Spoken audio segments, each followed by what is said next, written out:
This topic, though, also got our attention. The pause on student loans was not going to last forever, and now we have a date. September 1st is when federal student loans will start accruing interest again after a 3-year break. October is when you will have to start making those payments again if you owe.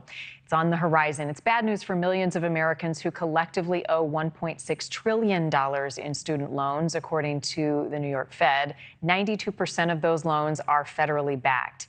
Any day now, the Supreme Court could decide whether President Biden can forgive up to $20,000 in student loan debt for federal borrowers earning less than $125,000 a year.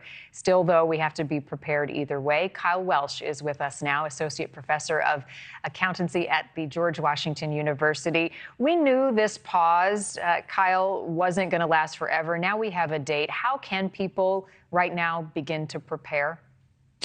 Probably the single most important thing to prepare for this is to know who you have to pay. What's happened is because of the pause in payments that was caused by the government's decision to pause collecting on these assets, what's happened is that the people servicing them have changed and actually turned over. There's going to be a problem not only for the individuals because they have to make payments, but also knowing where they're supposed to make payments to and making sure those payments are being made on time is important. This is especially true if anyone falls underneath the program where they work for a nonprofit or a government entity and they've been accumulating, payments over time. And if they miss a payment, then it ends up their ability to have a tenure where they've been making these payments. So who you're going to pay is also a factor here because loan servicers are getting out of this business. And is that a complicated process to figure out the who?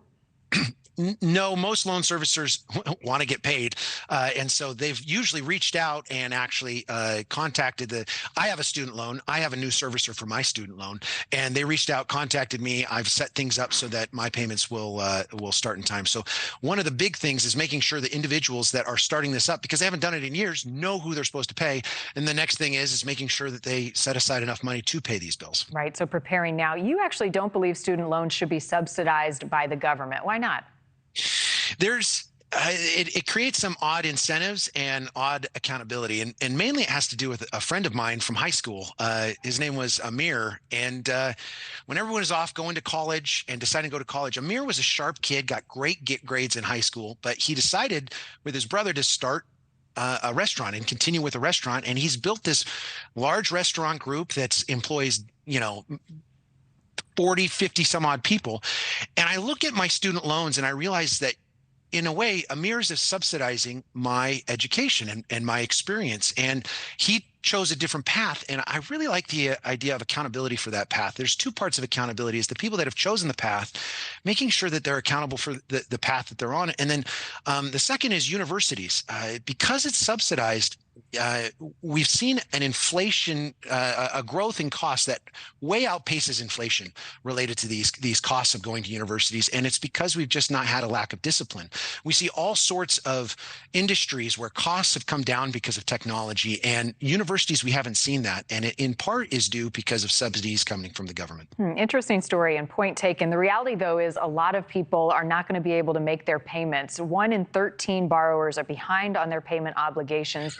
As a result, are you concerned that we might see a trickle-down effect on credit card debts, personal loans? Yeah, one of the interesting things with student loans is that you can never get rid of them.